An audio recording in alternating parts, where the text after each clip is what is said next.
Bonjour à tous, bienvenue, ravi de vous retrouver ce matin. Nous sommes ensemble jusqu'à environ 10h15 et nous allons bien sûr commencer comme chaque jour par vous donner les chiffres concernant l'actualité du coronavirus.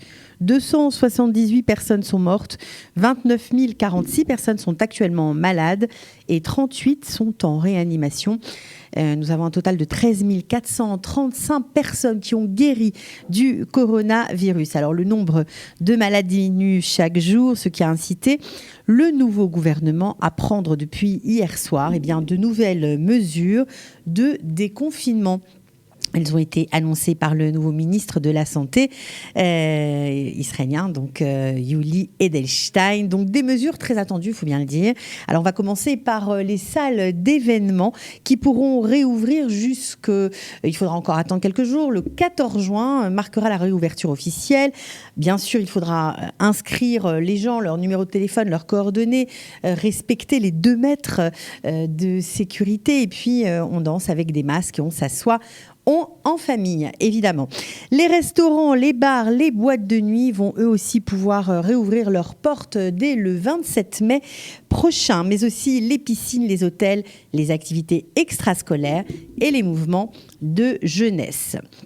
Alors, dans les boîtes de nuit et les restaurants, les salles d'événements, il faut savoir que la musique et les DJ sont autorisés, mais pas encore les concerts en live. Les entreprises et les restaurants qui peuvent recevoir jusqu'à 100 clients pourront fonctionner à 100%. Par contre, les entreprises ou les sociétés ou les restaurants qui travaillent avec plus de 100 clients en même temps, elles ne fonctionneront qu'à 85%.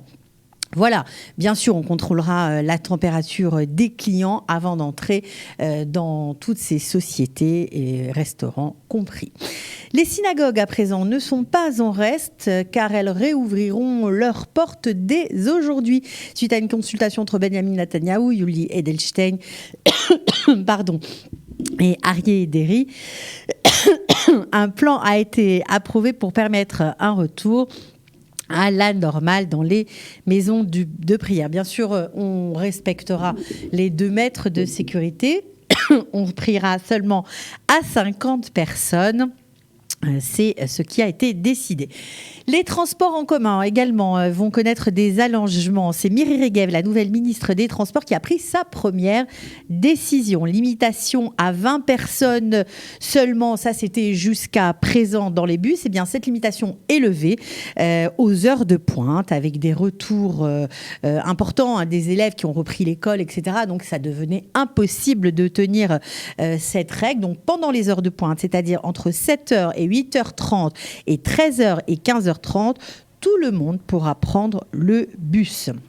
Voilà, et pour ceux qui souffrent de la chaleur, l'obligation de porter le masque a été annulée dans les espaces publics, et ce jusqu'à la fin de la semaine. Et si vous avez vraiment trop chaud, eh bien ça y est, c'est officiel. Vous avez désormais le droit d'aller à la plage et de vous baigner. L'interdiction a été levée ce matin. Voilà. Alors le coronavirus dans le monde à présent, moins de 100 décès en 24 heures en Espagne et bilan en hausse en Italie. L'Italie avec 32 000 décès des suites de la maladie. Eh bien, le bilan quotidien des victimes du Covid-19 a repassé la barre des 100 décès ce mardi. Il faut savoir que depuis le 4 mai, les Italiens profitent d'un peu de liberté grâce à la première levée partielle des restrictions. Le pays a débuté lundi la 2e phase de son déconfinement avec la réouverture des commerces, des cafés, des terrasses.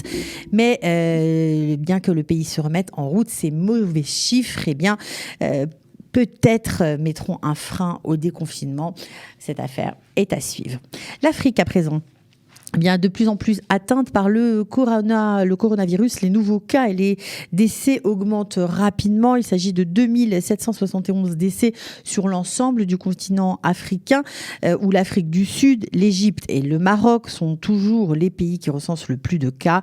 En Afrique du Sud, un nouveau record du nombre de nouveaux cas a été atteint ce dimanche avec 1160 nouveaux cas confirmés. Un petit tour aux USA, évidemment, si l'épidémie est en recul à New York, de nouveaux foyers sont apparus ailleurs, comme dans la région de la capitale Washington, où un hôpital de campagne a été installé lundi. Les mesures donc de confinement se prolongent dans ces deux États américains.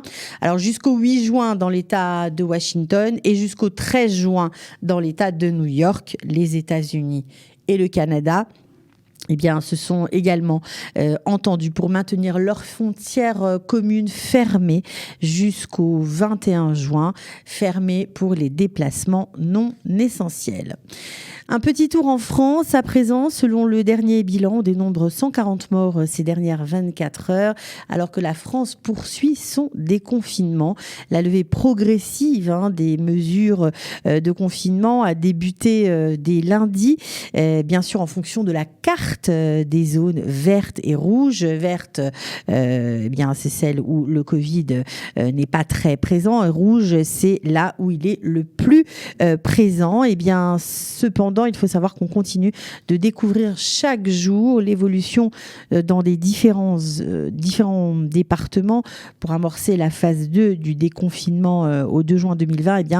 Il va falloir examiner vraiment les nouveaux clusters, car 8 nouveaux foyers de contamination du coronavirus ont été identifiés dans la région Est depuis le 11 mai.